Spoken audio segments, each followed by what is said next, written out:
people talk about Tuscan wines, most think of the same things. Grits red, traditions, and famous name. But behind these wines lie stories, beliefs, and legends that over time have turned absolute truth, even when they are not entirely accurate. Some come from real experiences, other from oversimplification, and other still from marketing needs. Today, I want to take you behind the scene of Tuscan wines and share three little known legends, or rather, three ideas we often hear repeated, but they only tell part of the story. Understanding them helps you drink Tuscan wines with more awareness and fewer preconception. Hi, I'm Pietro from Podere la Marronaia. We are a family-run farm. We produce organic and biodynamic wine in San Gimignano. Some of our wine won also the Merano Wine Hunter Fest. If you're interested to the wine world, follow us and subscribe. Myth 1.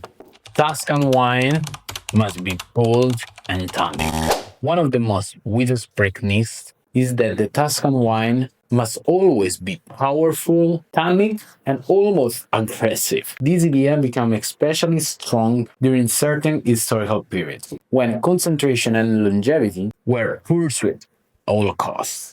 In reality, Tuscan has always produced wines that are more delicate, elegant, fresh, and deeply connected to climate and soil. Here is the concrete example. In cooler vintage or in more ventilated area, Sangiovese expresses more floral aromas, vibrant acidity, and a great drinkability. Yes, these wines are also perceived as less important, when in fact they are simply more faithful to their territory. Through Tuscan traditions, it's not stress for his own sake, but balance between structure, freshness, and identity. Myth 2. Rules have always improved Tuscan wines. Another very common belief that strict regulation have always made Tuscan wine better. In reality, some more Tuscany most famous labels were born preciously when producer decided to step outside the rules. In the 1970s, some winemaker began experimenting, using different grape varieties or methods not allowed by official regulations. At the time, those wines couldn't even be classified as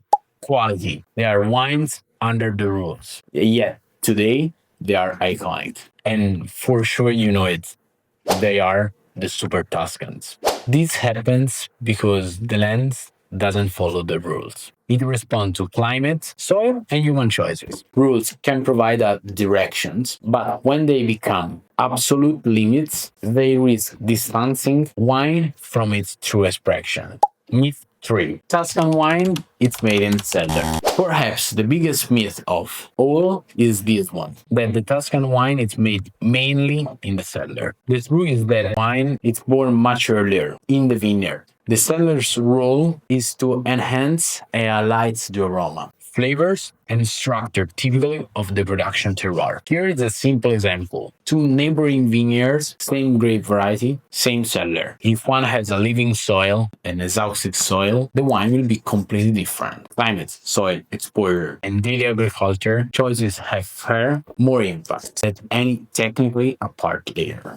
That's why the most authentic wines never taste exactly the same. They tell a story of the place, not a recipe. In conclusion, Tuscan wine is made of great names. Yes, but above all of the stories, there are choices and territory. Legends help simplify, but in reality, it's always more complex and far more interesting. Behind every bottle lies continuous balance between tradition and change, between respect and courage. Here at Marronaia, this is exactly what we believe in. Wine that don't change legends, but listen to the land they come from. If you want to discover more little untold stories of Tuscan wines, subscribe to the channel, activate the bell, comment on this video, and come visit us, obviously, in San Gimignano. We'll tell you the story of Tuscany, its secrets, and our wines one glass at a time. Cheers!